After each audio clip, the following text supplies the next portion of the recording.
सामने आया है, जहां एक महिला की जमीन और दुकान पर कब्जे का गंभीर आरोप सीधे पुलिस अधिकारियों और दबंगों पर लगा है। पीड़िता ने आरोप लगाया है कि थाने के ही प्रभारी, पूर्व चौकी इंचार्ज और बिल्डर समेत 40 लोगों ने मिलकर उसकी संपत्ति को न सिर्फ हड़पने की कोशिश की, बल्कि विरोध करने पर परिवार के साथ मारपीट की है। और यह मामला कानपुर के चकेरी थाना क्षेत्र का है और फिलहाल इसकी जांच पुलिस के आला अधिकारी कर रहे हैं। पीड़िता संगीता जायसवाल, जो चंदनगर लाल बंगला की रहने वाली है, उनका कहना है कि उनकी जमीन और दुकान पर दबंगों ने कब्जा कर लिया। आरोपियों में थाना अध्यक्ष संतोष कुमार शुक्ला, पूर्व चौकी इंचार्ज अंकित खटाना, बिल्डर योगी और धर्मेंद्र यादव समेत 40 लोग शामिल बताए गए हैं। संगीता का आरोप है कि बिना किसी कोर्ट आदेश के उसकी जमीन की दीवार और गेट तोड़ दिए गए। जब परिवार ने विरोध किया तो मारपीट की गई और घर की कीमती सामान लूट लिया गया।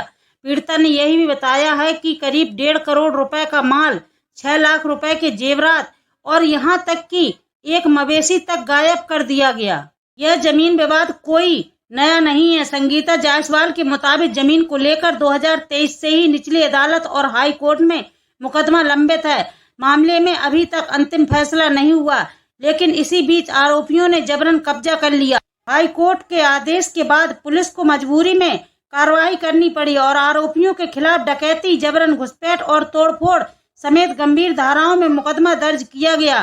रिपोर्ट के अनुसार कुल 7 धाराओं में केस दर्ज हुआ है। पीड़िता संगीता जायसवाल ने गंभीर आरोप लगाते हुए कहा है कि पुलिस मामले को दबाने की कोशिश कर रही है। उनका कहना है कि मेडिकल जांच के बावजूद रिपोर्ट में चोटों का जिक्र नहीं किया गया।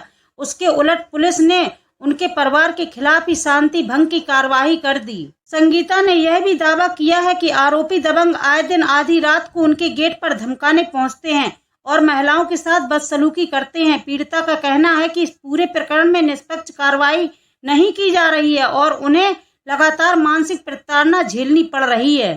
इस पूरे मामले पर डीसीपी पूर्वी सत्यजीत गुप्ता ने कहा है कि पीड़िता की शिकायत दर्ज कर ली गई है और पुलिस मामले की गहन जांच कर रही है। उन्होंने आश्वासन दिया कि दोषियों के खिलाफ कड़ी कार्रवाई की जाएगी और किसी को भी बख्शा नहीं जाएगा। मामले में सबसे बड़ा सवाल यह है कि जब विवाद अदालत में लंबित था तो फिर आरोपियों ने किस आधार पर जमीन और दुकान पर कब्जा कर लिया, और अगर थाने के प्रभारी व पुलिस अधिकारी ही आरोपियों में शामिल बताए जा रहे हैं तो निष्पक्ष जांच कैसे संभव होगी। स्थानीय लोगों का कहना है कि यदि इस मामले में कड़ी कार्रवाई नहीं हुई तो कानून व्यवस्था पर गंभीर सवाल उठेंगे। वहीं पीड़िता और उसका परिवार अब न्याय के लिए बार बार अधिकारियों के चक्कर लगा रहा है। कानपुर का यह मामला सिर्फ जमीन कब्जे तक सीमित नहीं है, बल्कि इसमें कानून के रखवालों पर भी कानून तोड़ने का आरोप लगा है।